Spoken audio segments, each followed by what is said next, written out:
বলে 100 খেয়ানত হওয়ার কারণে দায়ী হলাম আমি। এই জন্য নবীজি বলেন, দুনিয়াতে কেউ যদি কোনো ভালো কাজের সূচনা করে, নেক কাজের সূচনা করে, ওই ভালো কাজ, নেকের কাজ দুনিয়াতে যতদিন চলে, যত মানুষ করে, ওই শুরু করনেওয়ালা কবরে শুয়ে শুয়ে ওর ওই ভালো কাজের প্রতিদান পেতে থাকে। আবার দুনিয়াতে কারো দ্বারা যখন কোনো মন্দ কাজের সূচনা হয়, ওই মন্দ কাজ দুনিয়ায় যতদিন চলে, যতজন করে, নবীজি বলেন সকলের গোনা ওই প্রথম যে শুরু করেছে তার আমলনামায় যোগ হয়ে যায়। এরপরে নবী বলেন, পৃথিবীতে যত হত্যাকাণ্ড ঘটে, কারণবিহীন হত্যাকাণ্ড, বিনা কারণে যত হত্যাকাণ্ড ঘটে, অন্যায়ভাবে যত হত্যাকাণ্ড ঘটে, সকল হত্যাকাণ্ডের গোনা আদম আলাইহিস সালামের ওই সন্তান, যার দ্বারা প্রথম হত্যাকাণ্ড সংগঠিত হয়েছে, তার আমলনামায় যোগ হতে থাকে। কিয়ামত পর্যন্ত যতগুলা হবে সবগুলার গোনা সমপরিমাণ ওর আমলনামায় যোগ হবে। কেন? বলে এই পৃথিবীতে সর্বপ্রথম অন্যায়ভাবে হত্যাকাণ্ড তার দ্বারা শুরু হয়েছে। এখন আমি প্রথমে বলার কারণে 100 জনের কাছে পৌঁছাইছে, তাহলে আমি বলছি 1 জনের কাছে, কিন্তু আমার গোনা হবে কমপক্ষে 100টা খেয়ানতের। এই জন্য এই বিষয়গুলো সতর্ক থাকার দরকার।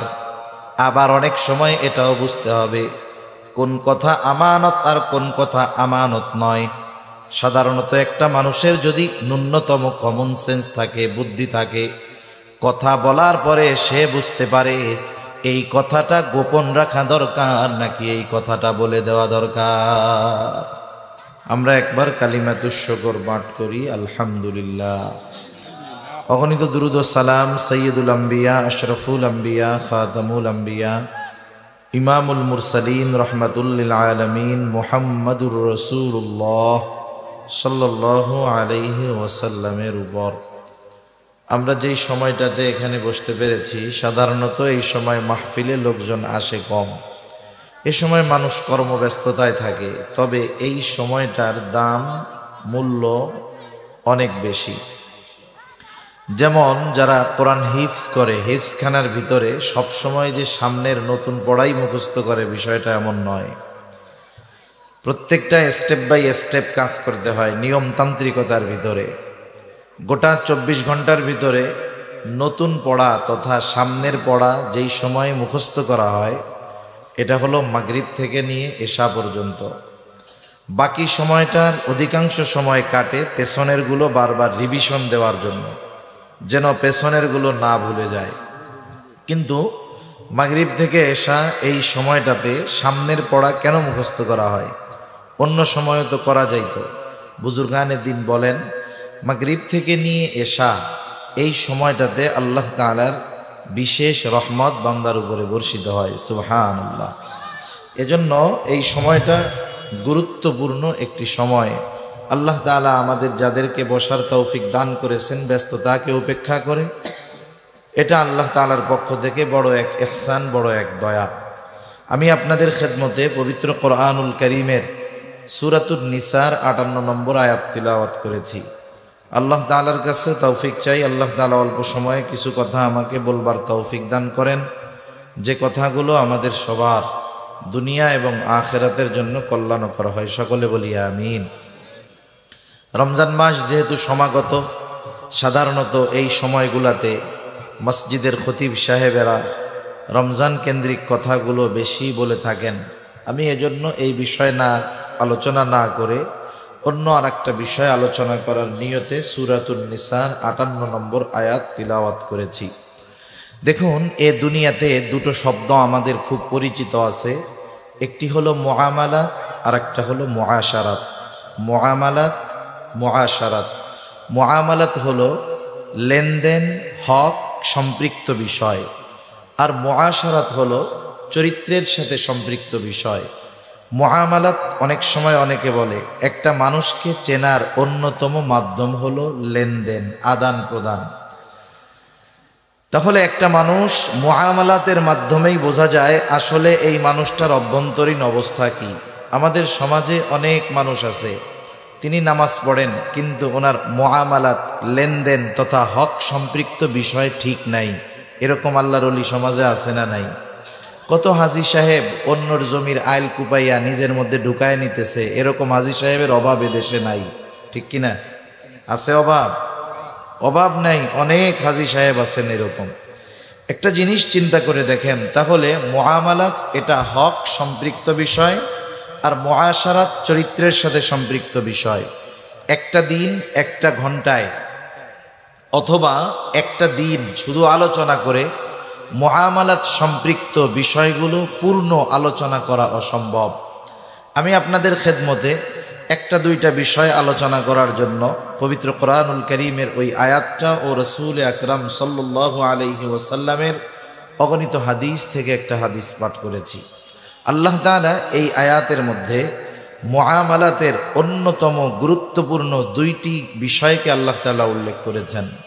ইমাম শাফিঈ রাহমাতুল্লাহি আলাইহি এই দুইটি বিষয়ের আলোকে বলেন, এই সূরাতুন নিসার ৫৮ নম্বর আয়াতে আল্লাহ তাআলা যেই দুটো বিষয়ের কথা উল্লেখ করেছেন, এই দুইটা বিষয় যদি কোনো মুমিনের মধ্যে পরিপূর্ণভাবে পাওয়া যায়, তাহলে মুআমালাত সম্পৃক্ত অন্যান্য বিষয় এমনিতেই তার মধ্যে চলে আসবে। সুবহানাল্লাহ। আল্লাহ তাআলা কি বলতেছেন? আল্লাহ তাআলা এই দুইটা বিষয়কে খুব সুন্দর ওয়াজ হিসাবে অভিহিত করেছেন। প্রথমে আল্লাহ তাআলা বলতেছেন, তিনি নির্দেশ দিচ্ছেন, এরপরে বলতেছেন কতই না সুন্দর ওয়াজ আল্লাহ তাআলা তোমাদেরকে করলেন। আল্লাহ তাআলা কি বলেন? আল্লাহ বলেন, ইন্নাল্লাহা ইয়া'মুরুকুম আন তুআদ্দুল আমানাতি ইলা আহলিহা ওয়া ইযা হাকামতুম বাইনান নাসি আন তাহকুমু বিল আদল ইন্নাল্লাহা নি'ম্মা ইয়া'iদুকুম বিহি ইন্নাল্লাহা কানা সামিআম বাসীরা। আল্লাহ তাআলা বলেন, নিশ্চয়ই আল্লাহ তোমাদেরকে আদেশ দিচ্ছেন, নির্দেশ দিচ্ছেন। নির্দেশটা হলো আন তুআদ্দুল আমানাতি ইলা আহলিহা, যে আমানত তোমরা তার হকদারের কাছে ফিরায়া দাও। ২ নম্বর আদেশ, ওয়া ইযা হাকামতুম বাইনান নাস আন তাহকুমু বিল আদল, আর তোমরা যখন মানুষের মধ্যে বিচার আচার করবা, ন্যায় বিচার করবা, তাহলে আল্লাহ রাব্বুল আলামিন ১ নম্বর আদেশ দিলেন যে আমানত তার হকদারের কাছে ফিরায়া দাও। এই আয়াতের শানে নুজুল যদি আমি আপনাদের খেদমতে বলতে চাই, লম্বা সময় চলে যাবে।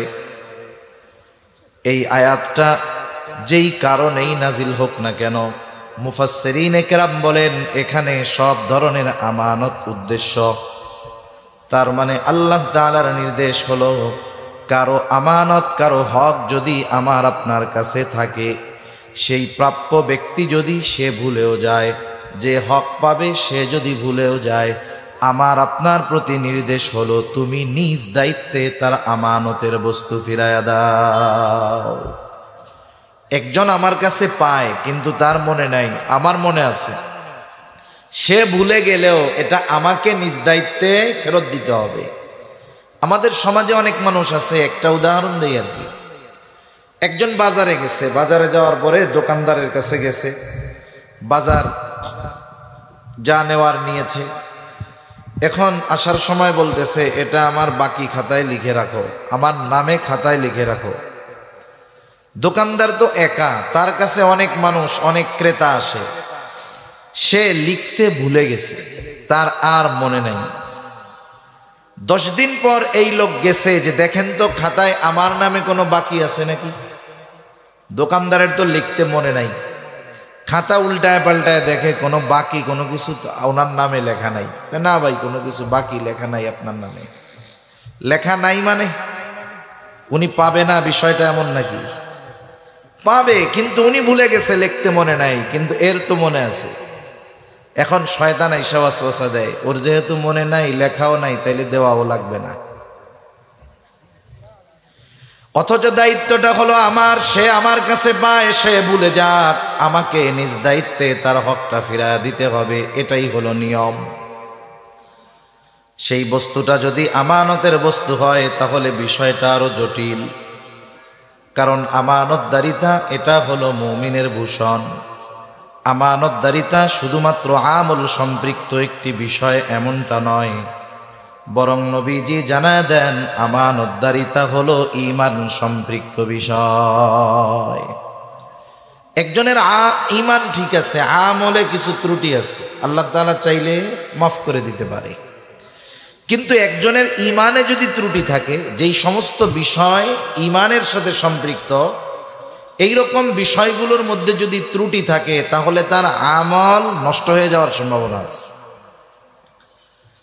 এজন্য রাসূল আকরাম সাল্লাল্লাহু আলাইহি ওয়াসাল্লাম বলেন, লা ঈমানা লিমান লা আমানাতা লাহ, যার মধ্যে আমানতদারিতা নাই তার ঈমান নাই। আমানতদারিতা এটা হলো মুমিনের ভূষণ, আর আমানতের খেয়ানত করা এটা হলো প্রকৃত মুনাফিকের অন্যতম আলামত। মুনাফিক কে?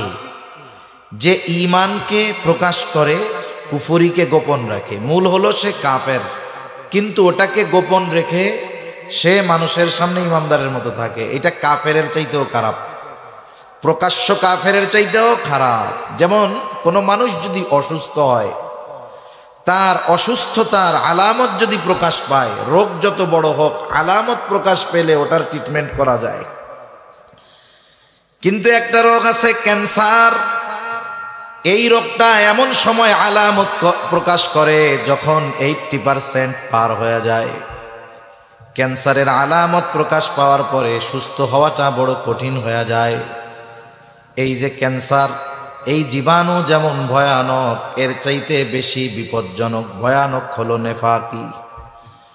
এই জন্য আল্লাহ তাআলা কোরআনুল কারীমের মধ্যে মুনাফিকের ব্যাপারে যেই শাস্তির কথা বলেছেন, কাফেরের ব্যাপারেও আল্লাহ তাআলা এমনটা বলেন নাই। আল্লাহ তাআলা বলেন, ইন্নাল মুনাফিকিনা ফিদ দারকিল আসফালি মিনান নার। আল্লাহ তাআলা বলেন মুনাফিকের স্থান হবে জাহান্নামের একেবারে তলদেশে।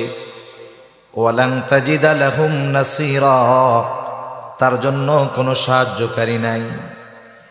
কেন? বলে মুনাফিক হলো এটা কাফেরের চাইতেও বিপজ্জনক।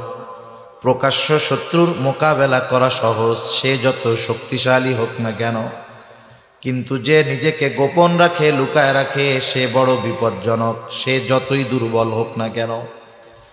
এই জন্য নবীজিও মুনাফিকের আলামতগুলো আমাদের জানায় দেন। নবীজি বলেন মুনাফিকের 1 নম্বর আলামত, ইদা হাদ্দাসা কাযাবা। মুনাফিক যখন কথা বলে মিথ্যা কথা বলে। ইদা ওয়াদা আখলাফা, যখন ওয়াদা করে ওয়াদা খেলাফ করে। ইদা তুমিনা খানা, আমানতের খেয়ানত করে। আর একটা বর্ণনায় আর একটা বাড়ায় আসছে, ওয়া ইদা তাখাসামা ফাজারা। মুনাফিকের সাথে যখন কারো তর্ক বিতর্ক হয়, সে লিগ্যাল ওয়েতে তর্ক বিতর্ক করে না, বরং অশ্লীল মন্দ বকাঝকা করে। তাহলে 1 নম্বর মিথ্যা কথা বলে, ওয়াদা খেলাফ করে, আমানতের খেয়ানত করে, বকাঝকা করে। আচ্ছা, আপনারা এখানে যারা আছেন, আপনাদের সমাজে, আমাদের সমাজে নামাজ পড়ে, আবার এই মুনাফিকের 4 আলামত পাওয়া যায়, এরকম নামাজি সমাজে কম বেশি আছে না নাই? বহুত আছে আলামত মুনাফিকের, ওগুলা পাওয়া যায় নামাজির মধ্যে, হাজির মধ্যে, ভালো মানুষের মধ্যে, যাকে আমরা ভালো মানুষ মনে করি। মুনাফিকের আলামত হলো এমন এক ভাইরাস, এটা ঈমান ধ্বংসের কারণ হয়ে যেতে পারে। এই জন্য এই আলামতগুলো যদি মুমিনের মধ্যে থাকে, ধুয়ে মুছে সাফ করে ফেলার দরকার।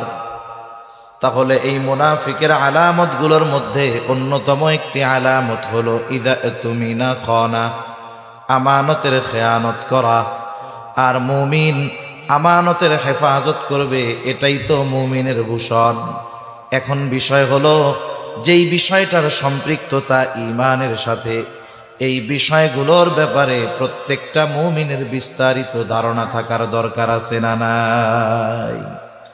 প্রত্যেকটা মুমিনের বিস্তারিত ধারণা থাকার দরকার। এখানে একটু টিস্যু আনেন, এরপরে একটু গরম পানি দেন, চিনি দিনি যারা পানিও গাইলেন না, চাউল গাইলেন।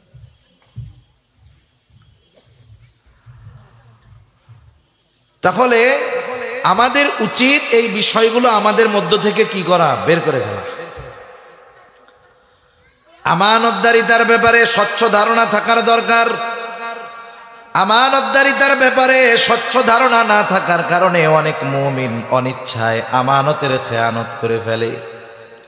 মনে করেন একটা মানুষের এই জ্ঞান নাই, এটা জানা নাই যে আগুনে হাত দিলে পুড়ে যায়, সে জানে না। কিন্তু বলেন তো, না জেনে সে যদি আগুনের মধ্যে হাত দিয়ে দেয়, আগুন কি বলবে নাকি? উনি তো জানে না, পোড়ানোর দরকার নাই, বলবে না পুড়ে যাবে। আমানতদারিতার বিষয় আমাদের জানা জরুরি ছিল, আমরা জানি নাই বিদায় ওই ধরনের কাজ করলে যে খেয়ানত হবে না, বিষয়টা এমন নয়। এই জন্য এই বিষয়গুলোর ব্যাপারে স্বচ্ছ ধারণা আমাদের সকলের থাকার দরকার। তাহলে আসেন আমরা একটু জানি, যেই কয়েকটা আমার জেহেনে আসে, মনে আসে, আমি সেই কয়েকটা বলবো। এক নাম্বার, আমানতদারিতা হয় লেনদেনের মধ্যে, আদান প্রদানের মধ্যে। একজন আমার আপনার কাছে আমানত রেখেছে, দায়িত্ব হলো হুবহু আমানতের ওই বস্তুটাকে হেফাজত করা। আমানত আর সাধারণ জমা, এই দুইটার মধ্যে মাসালাগত তফাৎ আছে। কেউ যদি আমাকে আপনাকে বলে, হুজুর এই টাকাটা আপনার কাছে আমানত রাখলাম, 1000 টাকার পুরান একটা নোট। আমি যদি চিন্তা করি বাজার থেকে এই টাকাটা দিয়া বাজার করে নিয়ে যাই, পরে চাইলে তাকে নতুন আর একটা নোট দিয়ে দিব। যদি সে আমানত রাখে, তাহলে আমার আপনার এই অধিকার নাই তার ওই পুরান নোটটা খরচ করে ফেলা। বরং যেটাই আমানত রেখেছে সেটা ছেঁড়া হোক আর নতুন হোক, ওইটাই হুবহু আমাকে আপনাকে সংরক্ষণ করতে হবে। এটাই হলো আমানতদারিতা। আমি অনেক আগের মানুষের কথা বলবো না, একেবারে নিয়ারেস্ট, নিকটবর্তী অতীতের কিছু মানুষের কথা বলি। যেমন আল্লামা শাহ আহমদ শফি রহমতুল্লাহ আলাইহের পরে হাটহাজারীর মুহতামিম ছিলেন আল্লামা ইয়াহিয়া রহমতুল্লাহ আলাই। খুব বুজুর্গ একজন মানুষ। উনি মারা যাওয়ার পরে ওনার ব্যাগের মধ্যে ছেলেরা যখন খুঁজতেছে কি পাওয়া যায়, কি আছে, খুঁজে দেখতেছে কয়েকটা কাগজের মধ্যে, প্যাকেটের মধ্যে কিছু কিছু লোকের আমানত আছে। কোন তারিখে আমানত রাখছে, কে রাখছে, এমনও আমানত ওনার কাছে রাখা আছে, তার নাম ঠিকানা সব আছে, কিন্তু তার মোবাইল নাম্বার নাই, কারণ এত আগে রাখছে, ওই সময় মোবাইলই ছিল না। হুবহু যেইটা রাখছে ওই রকম টাকা পয়সা ওই প্যাকেট করে রাখছে। কিছু কিছু টাকার মধ্যে ফাঙ্গাস পড়ে গেছে এতকাল থাকার কারণে। সেজন্য আমানতের বিষয়টা একটু ব্যতিক্রম। কারো আমানত যদি আমার আপনার কাছে থাকে, সেটা আমানতের বস্তু হোক আর সাধারণ হকের বস্তু হোক, আমার আপনার উচিত এই বিষয়গুলো যথাযথভাবে মালিককে ফিরায় দেওয়া, ঠিক কিনা বলেন? সেজন্য সাধারণত লেনদেনের ক্ষেত্রে এই বিষয়টা আমাদের কম বেশি জানা আছে, এজন্য এটা আর লম্বা করব না। 2 নাম্বার, আমানতদারিতা হয় কথার মধ্যে, কথাও কিন্তু আমানত হয়। রাসূল আকরাম সাল্লাল্লাহু আলাইহি ওয়াসাল্লাম বলেন, ইযা হাদ্দাসার রাজুলু সুম্মা ইলতাফাতা ফাহিয়া আমানাতুন। নবী বলেন, যখন কেউ কথা বলে আর এদিকে সেদিকে তাকায়, ফাহিয়া আমানাতুন, ওই কথাটাও আমানত হয়ে যায়। কেউ আমার আপনার কাছে এসে কথা বলতেছে, কথা বলার সময় এদিকে তাকায় ওইদিকে তাকায়, কেন তাকায়? আপনি আমি বুঝতেই পারি যে সে চায় না তার এই কথাটা আমি ব্যতীত অন্য কেউ শুনতে পাক, ঠিক কিনা বলেন? কিছু বলা লাগবে না, শুধু ডানে বামে তাকিয়ে কথা বলেছে, অটোমেটিকলি ওই কথাটা আমার আপনার কাছে আমানত, আমি অন্য কারো কাছে আর বলতে পারবো না। কিন্তু আমাদের অভ্যাসের ব্যতিক্রম। কেউ যদি বলে, হুজুর আপনার কাছে বললাম, আপনি আর কারো কাছে কিন্তু বইলেন না, কাজ সারা। সে আমার আপনার চোখের আড়াল হওয়ার আগে আরেকজনের কাছে না বললে আমার পেটে আর কথাটা হজম হয় না, পেটের মধ্যে পুটপুট শুরু হয়ে যায়। লোকটা চোখের আড়াল হওয়ার আগে আরেকজনকে ডাক দিয়া বলি, শোনো লোকটা আমারে কি বলছে জানো? বলে না। বলে খুব বিশ্বাস করে আমাকে, আমার কাছে এই কথাটা বলছে, কারো কাছে বলতে মানা করছে, আমি শুধু তোমারে কইলাম, তুমি কিন্তু কাউরে কইও না। ও কি চিন্তা করবে? হুজুরেও তো বলছিল কারো কাছে না বলার জন্য, তাহলে একজনের কাছে মনে হয় বলা যায় যাচ্ছে, এই জন্য হুজুর আমার কাছে কইছে, আমিও একজনের কাছে কই। ও এবার আরেকজনকে বলবে, হুজুর কি মিথ্যা বলে নাকি না? বলে হুজুর আমাকে অমকের ব্যাপারে এই কথাটা বলছে, আমারে খুব বিশ্বাস করে, আমি শুধু তোমারে কইলাম, তুমি কাউরে কইও না। ও আরেকজনের কাছে বলবে আমি তোমারে কইলাম, তুমি কাউরে কইও না। এইভাবে যেই কথাটা শুরুতে একজনের কাছে আমি বলছি আমি একজনের কাছে, দুপুর হইতে হইতে ওই কথাটা পৌঁছায় গেল 100 জনের কাছে। বলেন তো খেয়ানত কি একটা আছে নাকি 100টা হয়ে গেছে? এখন কথা হইল 100 খেয়ানত কেমনে হইল, কেন হইল? বলে 100 খেয়ানত হওয়ার কারণে দায়ী হলাম আমি। এই জন্য নবীজি বলেন, দুনিয়াতে কেউ যদি কোনো ভালো কাজের সূচনা করে, নেক কাজের সূচনা করে, ওই ভালো কাজ, নেকের কাজ দুনিয়াতে যতদিন চলে, যত মানুষ করে, ওই শুরু করনেওয়ালা কবরে শুয়ে শুয়ে ওর ওই ভালো কাজের প্রতিদান পেতে থাকে। আবার দুনিয়াতে কারো দ্বারা যখন কোনো মন্দ কাজের সূচনা হয়, ওই মন্দ কাজ দুনিয়ায় যতদিন চলে, যতজন করে, নবীজি বলেন সকলের গোনা ওই প্রথম যে শুরু করেছে তার আমল নামায় যোগ হয়ে যায়। এরপরে নবী বলেন পৃথিবীতে যত হত্যাকাণ্ড ঘটে, কারণবিহীন হত্যাকাণ্ড, বিনা কারণে যত হত্যাকাণ্ড ঘটে, অন্যায়ভাবে যত হত্যাকাণ্ড ঘটে, সকল হত্যাকাণ্ডের গোনা আদম আলাইহিস সালামের ওই সন্তান যার দ্বারা প্রথম হত্যাকাণ্ড সংগঠিত হয়েছে তার আমলনামায় যোগ হতে থাকে। কিয়ামত পর্যন্ত যতগুলা হবে সবগুলার গোনা সমপরিমাণ ওর আমলনামায় যোগ হবে। কেন? বলে এই পৃথিবীতে সর্বপ্রথম অন্যায়ভাবে হত্যাকাণ্ড তার দ্বারা শুরু হয়েছে। এখন আমি প্রথমে বলার কারণে 100 জনের কাছে পৌঁছাইছে, তাহলে আমি বলছি 1 জনের কাছে, কিন্তু আমার গোনা হবে কমপক্ষে 100টা খেয়ানতের। এই জন্য এই বিষয়গুলো সতর্ক থাকার দরকার। আবার অনেক সময় এটাও বুঝতে হবে কোন কথা আমানত আর কোন কথা আমানত নয়। সাধারণত একটা মানুষের যদি ন্যূনতম কমন সেন্স থাকে, বুদ্ধি থাকে, কথা বলার পরে সে বুঝতে পারে এই কথাটা গোপন রাখা দরকার নাকি এই কথাটা বলে দেওয়া দরকার। মনে করেন একজন ওয়াজ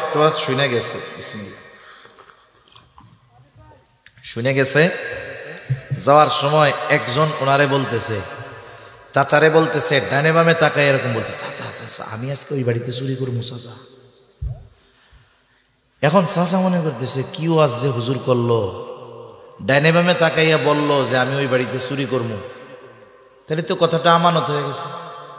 এখন যদি আমি বাড়িওয়ালারে বইলা দেই হবে খেয়ানত, আর যদি না বলি বাড়িওয়ালার বাড়ি চুরি হয়ে যাবে, বিপদ আছে না নাই? এখন বলেন তো, আপনার কাছে কেউ যদি গোপনে এসে এমন কোনো কথা বলে যেই কথার দ্বারা মানুষের ক্ষতি হবে, ইসলামের ক্ষতি হবে, দেশের ক্ষতি হবে, এই ধরনের কথা গোপন রাখা যাবে না বলে দিতে হবে? সতর্ক করে দিতে হবে, এগুলো বলা দরকার। আবার কেউ যদি কারো কাছে এসে অনেক সময় নিজের পার্সোনাল ব্যক্তিগত লাইফের কথা বলে, অনেক সময় অনেকে আছে আপনাকে আমাকে বিশ্বাস করে তার ব্যক্তিগত জীবনের অনেক কথা বলবে, যে কথাগুলো যদি সমাজের মানুষ জানে সে লজ্জা পাবে, রাস্তায় বের হতে লজ্জা পাবে। আবার কিছু বিষয় আছে মানুষ বলতে না পারার কারণে কিন্তু হার্ট অ্যাটাক করে। চিকিৎসা বিজ্ঞান বলে মানুষ যেই কথাগুলোর কারণে কষ্ট পায়, মাত্রাতিরিক্ত টেনশন করে, ওই ধরনের কথা যদি সে চাপিয়ে রাখে, কারো কাছে না বলতে পারে, তাহলে তার স্ট্রোক করার সম্ভাবনা বহুগুণ বেড়ে যায়।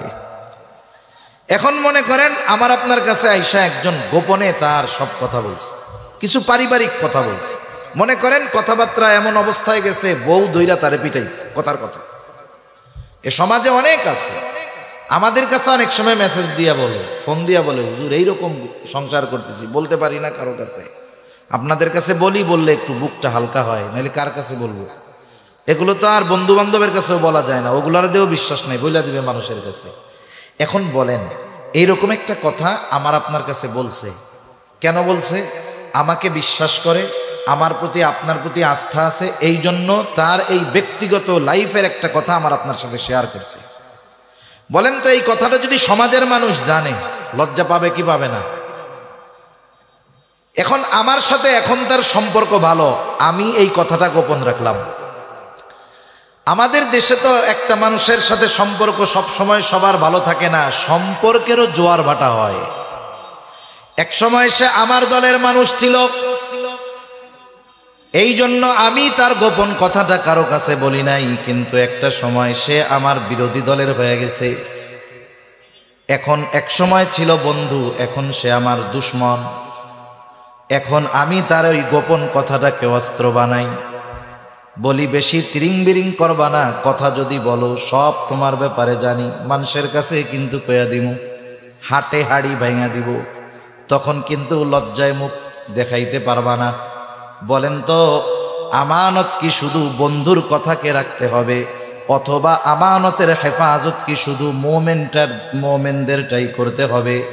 এমনটা নয়, বরং কোনো কাফেরও যদি আপনার আমার কাছে কোনো বস্তু, কোনো কথা আমানত রাখে, তারটাকেও হেফাজত করতে হবে। রাসূল আকরাম সাল্লাল্লাহু আলাইহি ওয়াসাল্লাম কেমন আমানতদার ছিলেন, আমরা কেমন আমানতদার নবীর উম্মত। নবীজির আমানতদারিতার ব্যাপারে আলাদাভাবে বলতে গেলে লম্বা সময় চলে যাবে। দুই একটা কথা বলি। এই উপমহাদেশে শাসন আমলে একজন ইংরেজ ঐতিহাসিক এসেছেন। তিনি এখানে এসে দেখলেন মুসলমানদের সাথে মিশলেন, মুসলমানদের আচার আচরণ আখলাকে তিনি মুগ্ধ হয়ে গেলেন। তিনি জানতে আগ্রহী হলেন মুসলমানেরা এই ধরনের আখলাক কিভাবে অর্জন করলো। তিনি আলোচনা, তাদের সাথে চলাফেরার মাধ্যমে জানতে পারলেন মুসলমানেরা এই আখলাক অর্জন করেছে মুহাম্মাদুর রাসূলুল্লাহ সাল্লাল্লাহু আলাইহি ওয়াসাল্লামের থেকে। এখন উনি নবীজির ব্যাপারে একটু পড়াশোনা শুরু করছে জানার জন্য। উনি নবীজির ব্যাপারে ব্যাপক জানা শোনার পরে উনি একটা নবীজির জীবনী লিখছে, সিরাত লিখছে। এই সিরাতে উনি নবীজির আখলাকগুলোকে, চরিত্রগুলোকে আলাদা আলাদাভাবে সুন্দরভাবে উল্লেখ করছে।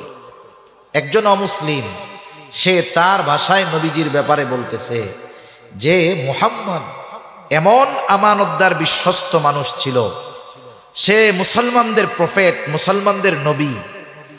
তাকে নবুয়ত দেওয়ার আগেই সে কাফেরদের কাছ থেকেই আল আমিন, আস-সাদিক, সত্যবাদী, আমানতদার এই উপাধি তারা সে লাভ করেছিল। সুবহানাল্লাহ। সে এতটা পরিমাণ আমানতদার ছিল যে তার ঘোর শত্রু নির্দ্বিধায় তার কাছে আমানত রাখত। মানে তার শত্রু তার কাছে আমানত রাখতে কোনো কুণ্ঠাবোধ করতো না, সংকোচবোধ করতো না। তারা জানতো যে আমরা মুহাম্মাদের যতই বিরোধিতা করি না কেন, মুহাম্মদ এই বিরোধিতার কারণে, শত্রুতার কারণে কখনো আমাদের আমানতের খেয়ানত করবে না। সুবহান। যার বিরুদ্ধে, যাকে হত্যার ষড়যন্ত্র করতেছে, তার কাছে আমানতের বস্তু নির্দ্বিধায় রাখতেছে। কেমন আমানতদার নবী ছিলেন। রাসূল আকরাম সাল্লাল্লাহু আলাইহি ওয়াসাল্লামের উপরে যখন কাফেরদের জুলুম নির্যাতনের মাত্রা বেড়ে গেল, আল্লাহ তাআলা হিজরতের ব্যাপারে খবর জানায় দিলেন, অচিরেই আপনার হিজরত হবে। তবে কোন দিন হবে, কোন সময় হবে, আল্লাহ তাআলা দিনক্ষণ নির্দিষ্ট করে জানান নাই, প্রস্তুত থাকতে বলেছেন।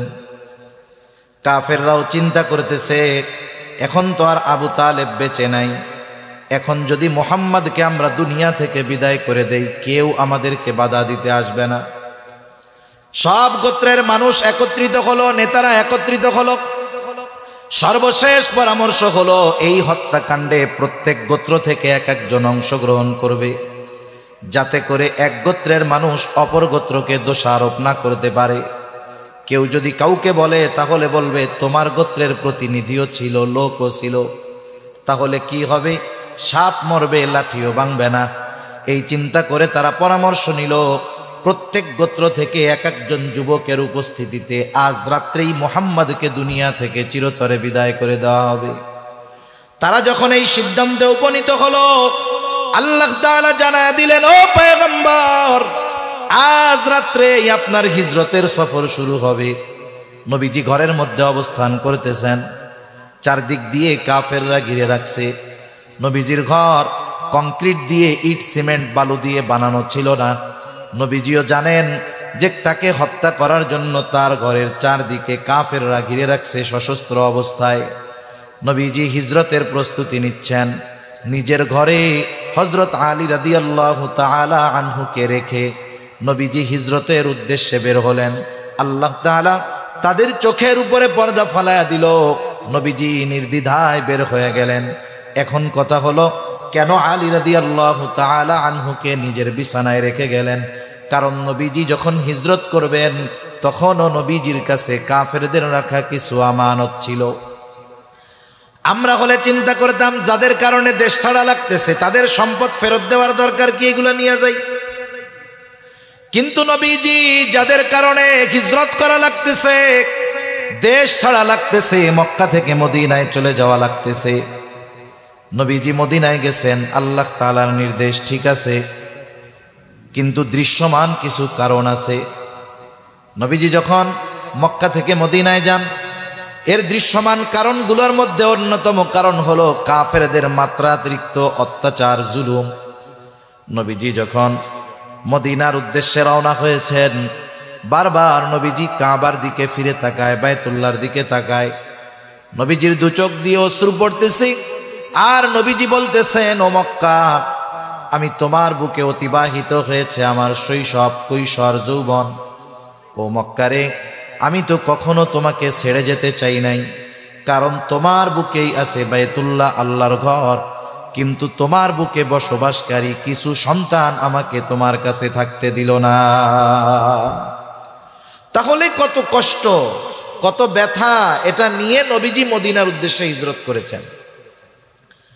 যাদের কারণে এই মদিনায় হিজরত করতে হচ্ছে, এই মুহাব্বতের কাবা মক্কা ছেড়ে যেতে হচ্ছে, তাদের আমানত, তাদের সম্পদ নবীজির কাছে আছে। আর নবীজি ওই সম্পদ যথাযথভাবে তাদের কাছে ফিরিয়ে দেওয়ার ব্যবস্থা করে এরপরে সফর শুরু করেছেন। সুবহানাল্লাহ। এটা একজন মানুষ, আমরা বলতেছি আমাদের দ্বারা বলা সহজ, আমরা শুনতেছি আমাদের দ্বারা শোনাও সহজ, কিন্তু ওই পর্যায়ের আমানতদারিতা অর্জন করা এটা আমাদের জন্য বাস্তবেই অনেক কঠিন। এমন আমানতদার নবীর উম্মত আমরা, এই জন্য আমাদেরকেও আমানতদার হওয়ার দরকার। তাহলে এক নাম্বার জানলাম, লেনদেনের মধ্যে আমাদের আমানতদারিতা অর্জন করতে হবে। 2 নাম্বার, কথার ক্ষেত্রেও আমানতদারিতার প্রমাণ দিতে হবে। 3 নাম্বার, দায়িত্ব আমানত, ছোট বড় সকল দায়িত্ব আমানত। এখন তো এমন এক জামানা চলতেছে, যেই জামানায় দায়িত্ব নেওয়ার জন্য প্রতিযোগিতা করা হয়, আবার অনেক সময় দায়িত্ব কেনার জন্য বিপুল অঙ্কের টাকা ব্যয় করা হয়। অনেক টাকা ব্যয় করে মানুষ দায়িত্ব নিতে চায়। আমি কাউকে ইন্ডিকেট করে উদ্দেশ্য করে বলতেছি না, যা দেখি তাই বলি।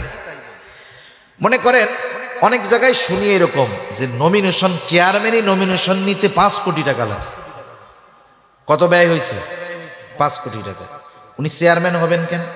উনি চেয়ারম্যান হবেন যখন নমিনেশন পাইছেন, পোস্টার যখন বানান, মার্কা লেখার পরে লেখা থাকে না, অমক তারিখে অমক ভাইকে এই মার্কায় ভোট দিয়া জনগণের সেবা করার সুযোগ করে দেন। তাহলে উনি বলতে চাচ্ছে কি, এই চেয়ারম্যানের দায়িত্ব উনি নিতে চান জনগণের কি করার জন্য? কথা বলে না, কি করার জন্য? আচ্ছা, যেই লোকটা 5 কোটি টাকা খরচ করে নমিনেশন কিনতে পারে, ওর কি জনগণের সেবা করার জন্য চেয়ারম্যান হওয়া লাগে নাকি? বুঝেন নাই? তার কি চেয়ারম্যান হওয়া লাগবে? তারে তো আল্লাহ অনেক টাকা দিচ্ছে, তাইলে সেবা করে না কেন? বুঝবেন, সে দায়িত্ব কিনেছে।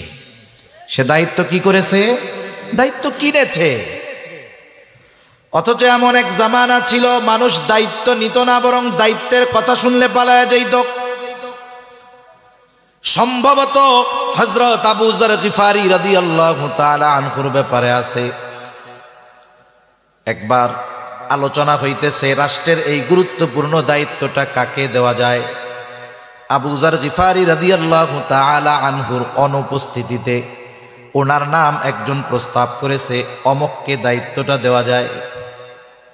সকলের এই নামটা পছন্দ হয়েছে, কিন্তু এখনো চূড়ান্তভাবে ফয়সালা হয় নাই, শুধু আলোচনা হয়েছে, ফয়সালা পরে হবে। এই মজলিসের মধ্য থেকে একজন গিয়া আবু যর গিফারিকে বলছে, শোনো, রাষ্ট্রের অমক দায়িত্ব তোমাকে দেওয়া হতে পারে, এই ব্যাপারে আলোচনা চলতেছে। এই খবর যখন ওনার কানে গেছে, পেরেশান, টেনশন, যদি দায়িত্ব দিয়ে দেওয়াই হয় তাইলে কি হবে। এই দায়িত্ব দিয়ে দেয় নাকি এই ভয়ে উনি রাতের বেলায় এলাকা ছেড়ে চলে গেছে। আমাদের কলিজার টুকরো ইমাম আজম আবু হানিফা রাহমাতুল্লাহি আলাইহি, নাম শুনছেন না? এই জামানার কিছু, আমাদের এই সময়ের কিছু মানুষ আছে, এরা ইমাম আবু হানিফার সম্পর্কে জানে না, এজন্য ইমাম আবু হানিফার ব্যাপারে বিষোদ্গার করে। ইমাম আবু হানিফা রাহমাতুল্লাহি আলাইহির ব্যক্তিত্ব, খোদাভীরুতা, তাকওয়া, ইলমের ব্যাপারে যদি ন্যূনতম ধারণা থাকতো, তাহলে এই ধরনের মানুষগুলো ওনার মতো ব্যক্তি সম্পর্কে কুরুচিপূর্ণ শব্দ উচ্চারণ করার দুঃসাহস পেত না। এমন একজন ব্যক্তিত্ব ইমাম আবু হানিফা রাহমাতুল্লাহি আলাইহি। খলিফা মনসুরের সাথে দেখা হয়ে গেছে। খলিফা মনসুর ইমাম আবু হানিফাকে বলতেছে, ইমাম, প্রধান বিচারকের দায়িত্বটা, আসনটা খালি, আপনি প্রধান বিচারপতির দায়িত্বটা নেন। চিফ জাস্টিস, যার কাছে রাষ্ট্রপ্রধানের নামেও বিচার যাবে, তিনি রাষ্ট্রপ্রধানের ব্যাপারে বিচার করবেন। প্রধান বিচারপতি ইমাম আবু হানিফা রাহমাতুল্লাহি আলাইহি সাথে সাথে এই প্রস্তাবের ব্যাপারে না বইলা দিলেন, আমি পারবো না। খলিফা চিন্তা করতেছে, আমি এত বড় এক পদের প্রস্তাব দিলাম, সরাসরি আমার মুখের উপরে প্রস্তাব ফিরায় দিল। এটা খলিফার ইগোতে লাগছে, গায়রাতে লাগছে, আত্মমর্যাদায় লাগছে। হাতে চাবুক দিয়ে ইমাম আবু হানিফার গায়ে একটা বাড়ি মেরে দিয়েছে। এইবার খলিফা মনসুর রাজপ্রাসাদে ফিরে গেল। ওখানে খলিফা মনসুরের চাচা বলতেছে, মনসুর, তুমি কাজটা ভালো করো নাই, ইমাম আবু হানিফার গায়ে চাবুক দিয়া বাড়ি মারছো, কাজটা ভালো করো নাই, তার কাছে ক্ষমা চাও। ওই সময় বাড়ি তোমার ছিল রাগে, রাগের সময় মানুষ অনেক কিছু করে ফেলে। অনেক সময় মানুষ রাগের মুহূর্তে এমন কিছু বিষয়ের সিদ্ধান্ত নিয়ে বসে, যেটা তার পরবর্তী হায়াতে, গোটা হায়াতে আফসোসের অন্যতম কারণ হয়ে যায়। অনেক সময় দেখবেন তুচ্ছ বিষয় নিয়ে, একেবারে সামান্য বিষয় নিয়ে স্বামী স্ত্রীর মধ্যে কথাবার্তা হয়, তর্কাতর্কি হয়। এক সময় শয়তান দুইজনরেই আইসা উত্তেজিত বানায় দেয়। এইবার বেটা মানুষ মহিলা কয়, তোমার ঘর না করলে আমার কি হয়েছে, 20 বছর তোমার সংসার করে আমি শেষ, পোলাপান পাইলা শেষ। এইবার বেটারে এসে শয়তান কয়, দেখছস তুই কামাই করে খাওয়াস, তোর মুখের উপরে কথা, এমন বউ দরকার কি, তোর শক্তি সামর্থ্য আছে, আরো 3টা করতে পারবি, সেটা দেখ। একবারে রাগ ঢাক নাই, 14 গোষ্ঠী ধরে কয় দিয়া দিলাম, আছে না নাই? এখন দিয়া যখন দিছে, শয়তানের এক মিশন তো শেষ, শয়তান এবার চলে যায়। আর মানুষগুলো খারাপ আছে, মানুষগুলো যখন ঝগড়া লাগে, এই ঝগড়ার শেষ পর্যন্ত দেখার জন্য অপেক্ষা করে। আপনারা বল খেলা দেখেন না, দেখছেন তো, এগুলো আমরাও তো দেখছি। এক সময় বল খেলা যখন হয়, তখন বল তো একটা, বল যেদিক যায় নজর সবার সেদিক থাকে, সবাই রেডি। যখন প্লেয়ার মেরে দিছে বল, গোলরক্ষক আর ধরতে পারে নাই, তখন যেই দল গোল মেরে দিছে সেই দলের দর্শক কি করে, কিন্তু লাফাইয়া উঠে 5 হাত উপরে, গোল কয়ে লাফ মারে, মারে কি মারে না। এতক্ষণ কিন্তু সব চুপ, নিস্তব্ধ, নীরব, শুধু দেখতেছে কি হয়। যখন স্বামী স্ত্রীর ঝগড়া চলে, ওই রকম দর্শক চারদিক দিয়ে দেখে যে গোল কোন সময় হবে। যখন চাচা বলে দিয়া দিলাম তোর 14 গোষ্ঠী ধরে সবগুলা, এইবার সকলে লাফায় ওঠে, আরে চাচা করলেন কি, আরে চাচা করলেন কি। কেন? এর আগে মহিলারা মহিলাটাকে দূরে নিয়ে যাইতে পারলো না, পুরুষরা মিলে পুরুষটাকে দূরে নিয়ে যাইতে পারলো না, মাথার মধ্যে পানি ঢেলে দিতে পারলো না। তখন দেখা যাইতো দুজন যখন দুজনের সামনে না থাকতো, রাগটা কমতো, হয়তো এই ধরনের কঠিন সিদ্ধান্তে তারা যেত না। এখন যখন তালাক দেওয়া হয়ে গেছে, শয়তান চলে গেছে, এবার এইসব মোহাব্বত ঝুঁকায়া দেয়। হুজুরের কাছে গিয়া বলে, হুজুর কাজ ছাড়া কি করছো? কয় 14 গোষ্ঠী ধইরা দিয়া দিছি। কেন দিছো? বলে হুজুর রাগ হইয়া দিছি। কেউ খুশিতে এই কাজ করে না, রাগ হয়েই করে। এই জন্য গোটা জীবনের একটা মূল নীতি আমরা শিখে রাখবো, রাগ অবস্থায় অন্য কিছু যত কিছু করা হয় হোক, কিন্তু রাগান্বিত অবস্থায় কখনো চূড়ান্ত সিদ্ধান্ত নিব না। আপনার রাগ আসছে, মাত্রাতিরিক্ত রাগ, একটা কিছু ভেঙে ফেললেন, ভিন্ন কথা, কিন্তু আপনি চূড়ান্ত সিদ্ধান্ত নিবেন ঠান্ডা মাথায়। আপনি যদি রাগান্বিত অবস্থায় সিদ্ধান্ত নিয়ে নেন, সেটা কার্যকর হবে এবং পরবর্তীতে আজীবন পস্তানোর একটা কারণ হবে, ঠিক কিনা? এখন বাড়ি তো মারছে, ওই সময় রাগ ছিল, এখন তো রাগ নাই, মাফ চাইতে গেলে তো লজ্জা লাগবে। চিন্তা করেছে তার বিশ্বস্ত সহচরকে পাঠায় দিবে, পাঠায় দিছে ইমাম আবু হানিফার কাছে। বলতেছে ইমাম আবু হানিফাকে গিয়ে বলবা খলিফা তার আচরণের কারণে লজ্জিত, ক্ষমা চেয়েছে, মাফ করে দেন।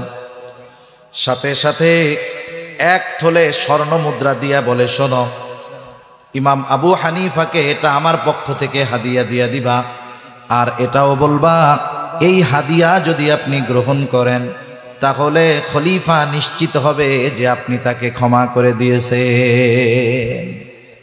লোকটা চলে গেছে ইমাম আবু হানিফার কাছে।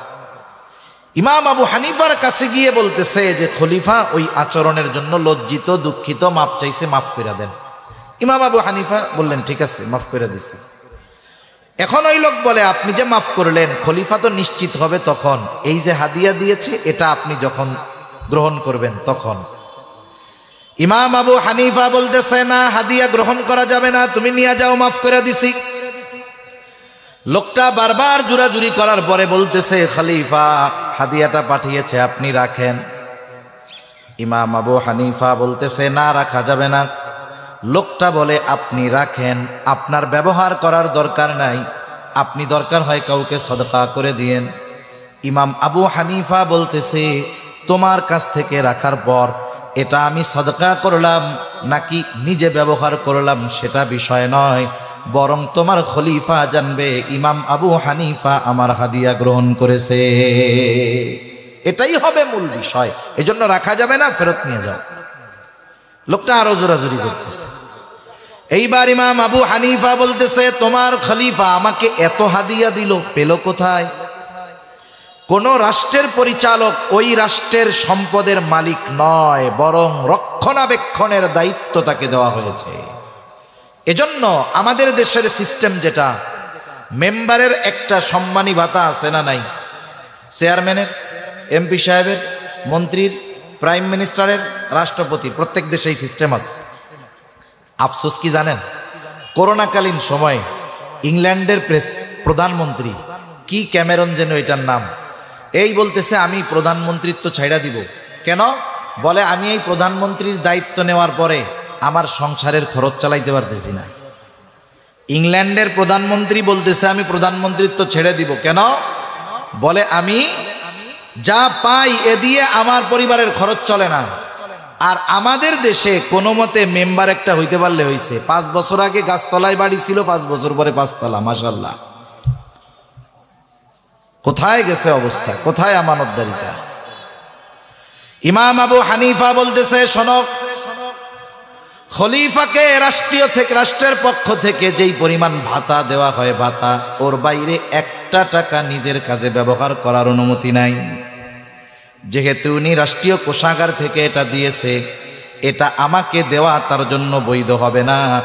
এটা তাকে তুমি ফিরায়া দিবা এবং এটাও বলবা রাষ্ট্রীয় কোষাগার থেকে শুধুমাত্র যেই পরিমাণ তার জন্য ভাতা, এর বাইরে 1 দিরহাম সে নিজের কাজে ব্যয় করতে পারবে না, তাহলে আমানতের খেয়ানত হবে। লোকটা গিয়া এইবার খলিফার কাছে আরো তেল মশলা লাগায়া কথাটা বলছে। এইবার খলিফা এতটা রাগান্বিত হলো, খলিফা এবার ফোর্স পাঠায় দিছে, যাও ইমাম আবু হানিফাকে জেলখানার মধ্যে আটকায় দাও, আটকায় রাখো। জেলখানার মধ্যে আটকায় দেওয়া হলো, চাবুক দিয়ে আঘাত করা হতো, আর বলা হতো তুমি যদি প্রধান বিচারকের দায়িত্ব গ্রহণ করো তোমাকে ছেড়ে দেওয়া হবে। ইমাম আবু হানিফার উপরে এই রকম জুলুম নির্যাতন চলার পরেও ইমাম আবু হানিফা খলিফার দায়িত্ব গ্রহণ করেন নাই। ইমাম আবু হানিফা প্রধান বিচারকের দায়িত্ব গ্রহণ করেন নাই খলিফার এত চাপের পরেও। এখানে একটা বিষয় ক্লিয়ার করার দরকার, গোটা দুনিয়াতে দুই শ্রেণীর মানুষ জেলখানায় যায়। কয় শ্রেণীর? একটু কথা বলেন, কয় শ্রেণীর? যেই দেশের শাসক জালেম হয়, যেই দেশের শাসক কি হয়, কথা বলে না, কি হয়, ওই দেশের জেলখানায় ওই দেশের সর্বশ্রেষ্ঠ মানুষগুলোকে পাওয়া যায়। কথা বুঝেন নাই? যেই দেশের শাসক জালেম হয় সেই দেশের জেলখানায় কাদের পাওয়া যায়? বলে ওই দেশের সর্বশ্রেষ্ঠ মানুষগুলাকে তখন জেলখানায় দেখা যায়। আর যেই দেশের শাসক ইনসাফগার ন্যায়পরায়ণ হয় ওই দেশের জেলখানার মধ্যে ওই দেশের সবচাইতে দুর্নীতিবাজ, চিটিংবাজ, এইগুলাকে জেলখানার মধ্যে দেখা যায়। এখন আপনি একটা জেলখানার অবস্থা দেখে ওই দেশের শাসকের অবস্থা নির্ণয় করতে পারবেন, এটা দুনিয়ার যেই দেশ হোক না কেন, ঠিক কিনা বলেন? তাহলে জেলখানায় যে শুধু খারাপ মানুষ যায় এমনটা নয়, জেলখানায় ভালো মানুষও যায়, ঠিক কিনা? ইমাম আবু হানিফা, ঐতিহাসিকদের দুইটা মত। একটা হলো যখন তিনি প্রচন্ড অসুস্থ হয়ে গেছেন, একটা সময় খাবারের সাথে বিষ প্রয়োগ করে ওনাকে হত্যা করে দেওয়া হলো। আর একটা হলো যখন তিনি প্রচন্ড অসুস্থ হয়ে গেছেন, ইমাম আবু হানিফা রহমাতুল্লাহ আলাইহিকে বাড়িতে পাঠায় দেওয়া হলো। ইমাম আবু হানিফাকে গৃহবন্দী করে ফেলা হলো। ওই অবস্থায় তিনি দুনিয়া থেকে চিরতরে বিদায় নিয়ে গেলেন। ইমাম আবু হানিফার ছাত্ররা জিজ্ঞাসা করেছে, আপনি এত জুলুম অত্যাচার সহ্য করেছেন তবুও প্রধান বিচারকের দায়িত্ব নেন নাই কেন? তিনি বললেন, শোনো, যেই দায়িত্ব আমি নেই নাই ওই দায়িত্বের ব্যাপারে আল্লাহ তাআলা আমাকে জিজ্ঞাসা করবে না, কিন্তু আমি যদি দায়িত্ব নিতাম আর এই দায়িত্ব পালনে যদি কোনো খেয়ানত হইতো, যেহেতু আমি প্রধান বিচারক, আমার অজ্ঞাত সারেও যদি কেউ কোনো দায়িত্বের খেয়ানত করত, কিয়ামতের দিন আমাকে খেয়ানতের বোঝা নিয়ে আল্লাহর সামনে হাজির হওয়া লাগতো। আবু দাউদের হাদিস, নবীজি সাল্লাল্লাহু আলাইহি ওয়াসাল্লাম বলেন, আমাদের মধ্যে কাউকে যখন কোনো দায়িত্ব দেওয়া হয় সে যদি ওই দায়িত্বের সূচ পরিমাণ খেয়ানত করে, সূচ পরিমাণ, নবীজি বলেন কিয়ামতের দিন ওই লোকটা খেয়ানতের বোঝা নিয়ে আল্লাহর সামনে উপস্থিত হবে। এজন্য তিনটা বিষয় আমরা জানি, আরো অনেক বিষয় আছে, যেহেতু সময় সংক্ষিপ্ত এইগুলো খেয়াল রাখি, অন্য সময় অন্যগুলো রাখা যাবে। 1 নাম্বার, আমরা লেনদেনের ক্ষেত্রে আমানতদার হব। 2 নাম্বার, কথার ক্ষেত্রে আমানতদার হব। 3 নাম্বার, যে কোনো দায়িত্ব, আমাকে যেই দায়িত্ব দেওয়া হোক এই দায়িত্বের ব্যাপারে আমি আমানতদার হব। আপনি একজনের জমিতে কাজ করেন, কথার কথা, আপনাকে জমির মালিক জমি দেখিয়ে বলে এসেছে যে এই জমিটুকু তুমি কাজ করবা, এই জমিটুকু তুমি নিড়াবা, আপনি এই দায়িত্ব নিলেন, আপনি এখন এই দায়িত্ব নিয়েছেন, এটা আমানত। মালিক চলে গেছে, আপনি বসে বসে বিড়ি খাইলেন আর মোবাইল টিপলেন। দুপুরবেলা গিয়ে কাকারে বললেন, কাকা ঘাস তো অনেক শক্ত, উঠাইতে পারি নাই, অর্ধেক করছি, বাকি অর্ধেক কালকে করে দি মনে। এরকম ফাঁকিবাজ তো মাশাল্লাহ নাই, আছে না? আইসা কি বলবে যে আমরা পরিশ্রম কইরা খাই, তুমি যে খেয়ানত করতেছো, কাজ করতেছো, পরিশ্রম করতেছো, ঠিক আছে, কিন্তু তোমাকে যেই দায়িত্ব দেওয়া হয়েছে দায়িত্বের খেয়ানত করার কারণে তুমিও খেয়ানতকারী, ঠিক কিনা বলেন? এজন্য ছোট বড় সব দায়িত্ব কি বলেন না, আমানত।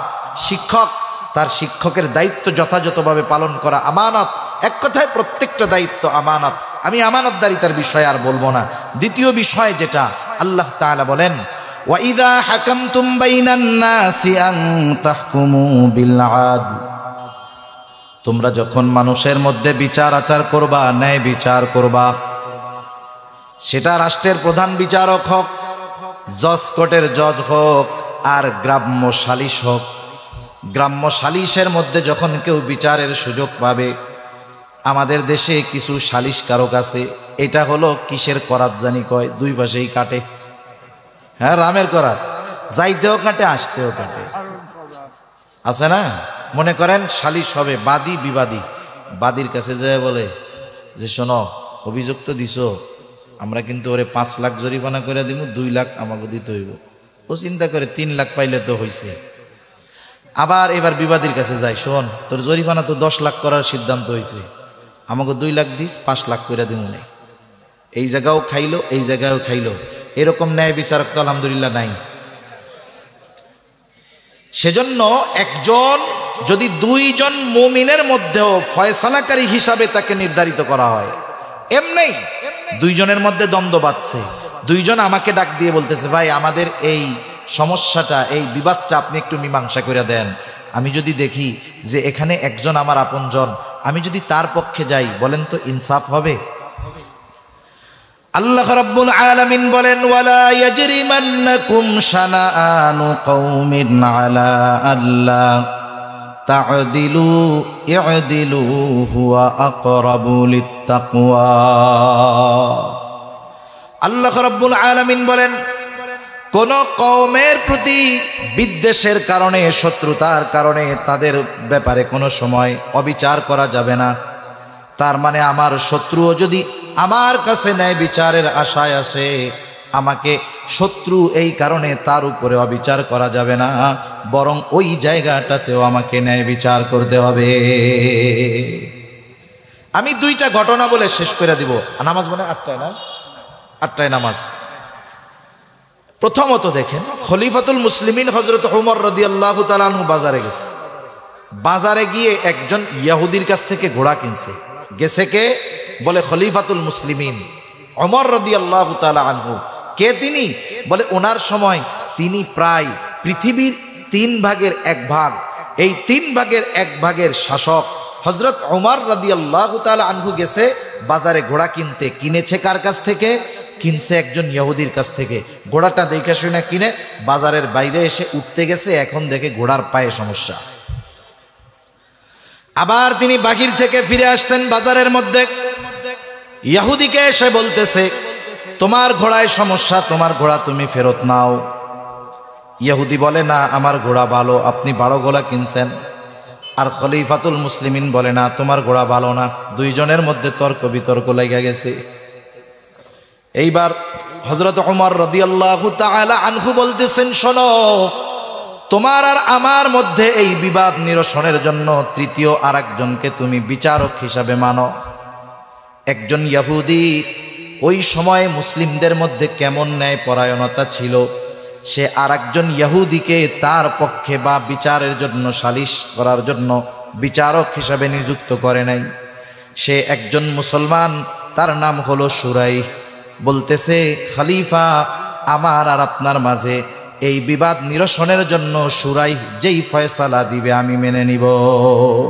খলিফাতুল মুসলিমিন বললেন, হ্যাঁ ঠিক আছে, আমরা যদি আমাদের দেশের বড় কোনো নেতার ব্যাপারে এই রকম সালিশ দেওয়ার সুযোগ পাই, সালিশ করার, তাইলে আমার নেতা উনি আসলে কি হকদার নাকি না হক, নাকি উনি জালেম, ওইটা দেখবো না। যে ওনার বিরুদ্ধে বিচার চাইবে তার ঠ্যাং ভাঙা দিয়া বলবো, স্যার আপনিই ঠিক। ঠিক কিনা বলেন? সুরাইহ কি করছে? সুরাইহ এইবার 2 জনের কথাই সুন্দরভাবে শুনছে।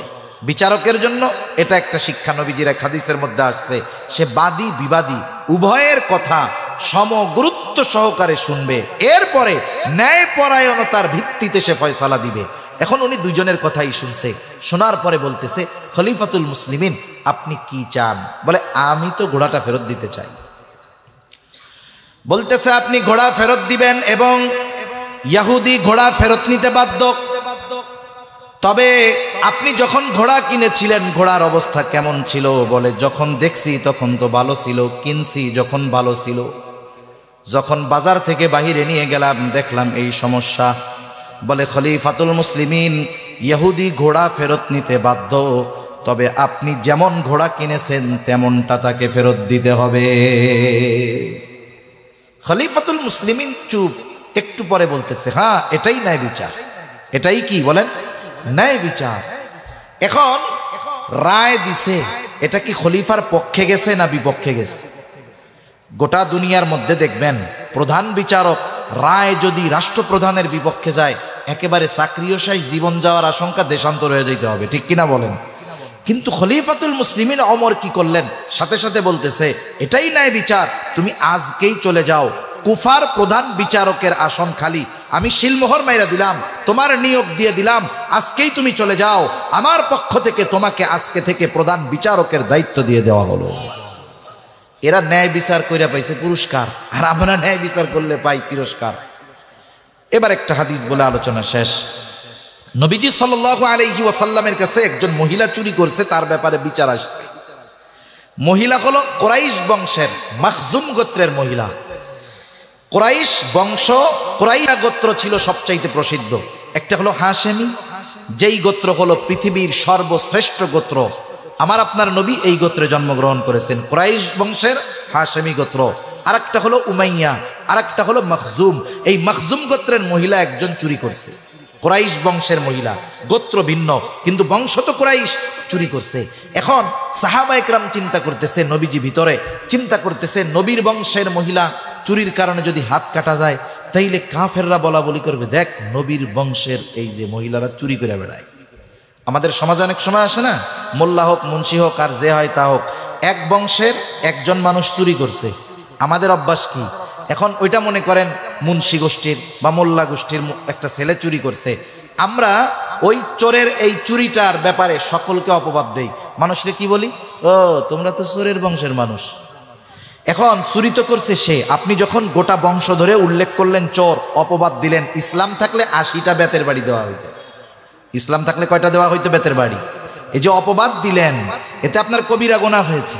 এজন্য যে অপরাধ করেছে সে যে বংশের হোক, তার ব্যক্তিগত অপরাধের কারণে গোটা বংশের ব্যাপারে এই অভিযোগ আপত্তি তোলার সুযোগ ইসলাম দেয় নাই। কাফেরদের অভ্যাস ছিল, ইহুদিদের অভ্যাস ছিল। এজন্য চিন্তা করতেছে যে এই মহিলার শাস্তিটা একটু কমায়া দেওয়া যায় কিনা। এখন নবীজির কাছে কে বলবে? বলে নবীজির কাছে কাকে বলানো যায়? কাকে দিয়া? বলে ওসামারে দিয়া বলাও। যায়েদ রাদিয়াল্লাহু তাআলা আনহুর ছেলে ওসামা, একে দিয়া বলাও। ছোট মানুষ যায় বলছে যে নানা, যেই মহিলা চুরি করছে কুরাইশ বংশের মহিলা, নবীজির বুঝতে বাকি নাই যে এ কথা নবীজি বুঝতে পারছেন যে ও একা বলে নাই, ওকে কেউ শিখাইয়া দিছে। নবীজি বের হয়ে আসছে, এসে বলতেছে, তোমরা কি এমন বিষয়ের ব্যাপারে সুপারিশ করতেছ যেই বিষয়ের ব্যাপারে শাস্তি কার্যকর করার আদেশ আল্লাহ তাআলা দিয়েছেন?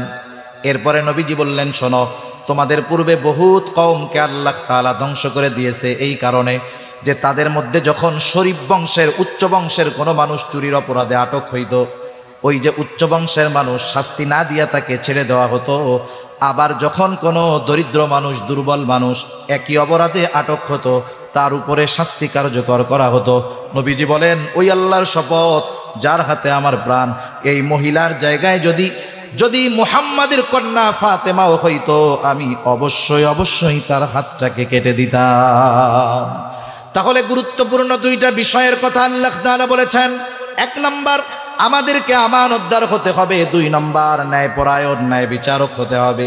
এই ন্যায় বিচার ঘরের মধ্যে হোক, সমাজে হোক, একেবারে